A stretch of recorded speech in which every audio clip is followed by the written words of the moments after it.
అందరికీ నమస్కారం. ఇప్పుడు చూస్తే పశ్చిమ ఆసియాలో మళ్లీ ఉద్రిక్తతలు మొదలయ్యాయి.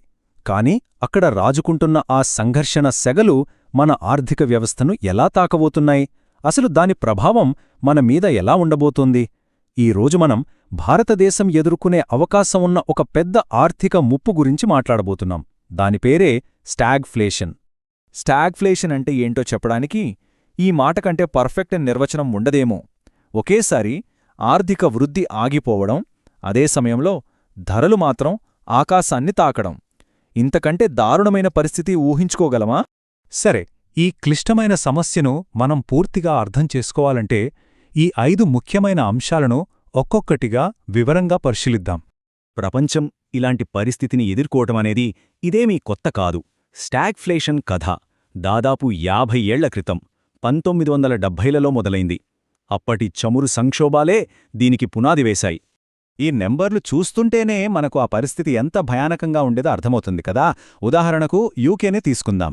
1975లో చూడండి, వాళ్ల ఎకానమీ -0.7% పడిపోయింది. అంటే గ్రోత్ లేదు, ఉద్యోగాలు పోతున్నాయి. కాని అదే సమయంలో ద్రవ్యోల్బణం అంటే నిత్యావసరాల ధరలు ఏకంగా 24.2% పెరిగాయి. ఆలోచించండి, ఒకవైపు సంపాదన పడిపోతోంది, మరోవైపు ధరలు ఆకాశాన్నంటున్నాయి.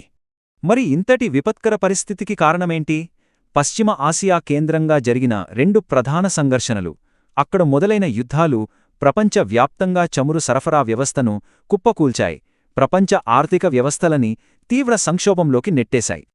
అయితే ఎక్కడో వేల మైళ్ల దూరంలో జరిగే యుద్ధానికి మన మార్కెట్లో పెరిగే ధరలకు మధ్య సంబంధమేంటి? అసలు ఈ ఆర్థిక చిక్కుముడి ఎలా పనిచేస్తోందో ఇప్పుడు విప్పుదామరండి. ఈ మొత్తం పరిస్థితికి మూల కారణాన్నే ఆర్థికవేత్తలు నెగటివ్ సప్లై షాక్ అంటారు. సింపుల్గా చెప్పాలంటే మార్కెట్కు అందాల్సిన సరుకుల సరఫరాకు హఠాత్తుగా పెద్ద అడ్డంకి ఏర్పడటం. ఇది ఎలా పనిచేస్తుందంటే, మామూలుగా మార్కెట్లో అంతా బ్యాలెన్స్డ్గా ఉంటుంది. కాని అనుకోకుండా యుద్ధం లాంటిదొచ్చి చమురు వంటి కీలకమైన వస్తువుల సప్లైని ఆపేస్తుంది. అప్పుడేమవుతుంది? మార్కెట్లో సరుకు తగ్గిపోతుంది. దాంతో ఉన్న కొద్దిపాటి సరుకు ధర ఆకాశాన్నంటుంది. అంటే వినియోగదారులకు ఇది డబుల్ దెబ్బ అన్నమాట. ఒకవైపు కొనడానికి వస్తువులు దొరకవు, మరోవైపు దొరికిన వాటి ధరలు భరించలేనంతగా ఉంటాయి. ఇది ప్రజల కొనుగోలు శక్తిని పూర్తిగా దెబ్బతీస్తుంది. సరే, ఈ హిస్టరీ అంతా మనకు ప్రస్తుత పరిస్థితిని అర్థం చేసుకోవడానికే. ఈసారి సంక్షోభం ప్రత్యేకించి భారతదేశానికి ఎందుకు మరింత ప్రమాదకరంగా మారిందో ఇప్పుడు చూద్దాం. 2022లో రష్యా ఉక్రెయిన్ యుద్ధం వల్ల మనం చూసింది ప్రధానంగా ఒక ప్రైస్ షాక్ మాత్రమే. అంటే చమురు ధర విపరీతంగా పెరిగింది. కాని ప్రస్తుత ఇరాన్ ఇజ్రాయెల్ ఉద్రిక్తతలు ధరలతో పాటు అసలు చమురు సరఫరాకే ముప్పు తెస్తున్నాయి. అందుకే నిపుణులు దీన్నే మరింత హానికరం అని హెచ్చరిస్తున్నారు. ఇక్కడ మనం గమనించాల్సిందేంటంటే, కేవలం పెట్రోల్ ధర పెరగడమే సమస్య కాదు. అసలు ఇంధనమే అందుబాటులో లేకపోతే ఏమవుతుంది? ఫ్యాక్టరీలు ఆగిపోతాయి, ఉత్పత్తి ఆగిపోతుంది, మొత్తం ఆర్థిక యంత్రాంగమే స్తంభించిపోయే ప్రమాదం ఉంది.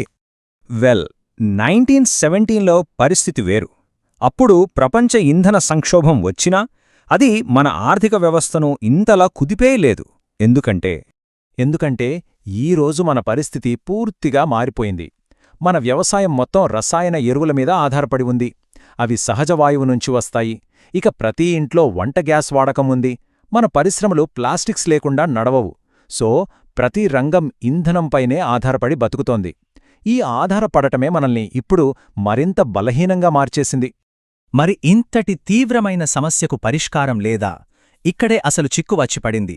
స్టాగ్ఫ్లేషన్ అనే సమస్యకు మనం వాడే సాధారణ ఆర్థిక మందులు పనిచేయవు. ఇది ప్రభుత్వాలకు, సెంట్రల్ బ్యాంకులకు ఒక రకంగా చెప్పాలంటే కత్తిమీద సాములాంటి సవాలును విసురుతోంది. పాలసీ మేకర్స్ ఒక పెద్ద ఉచ్చులో చిక్కుకుంటారు. ఎందుకంటే ఒక సమస్యను పరిష్కరించబోతే మరో సమస్య పెద్దదవుతుంది.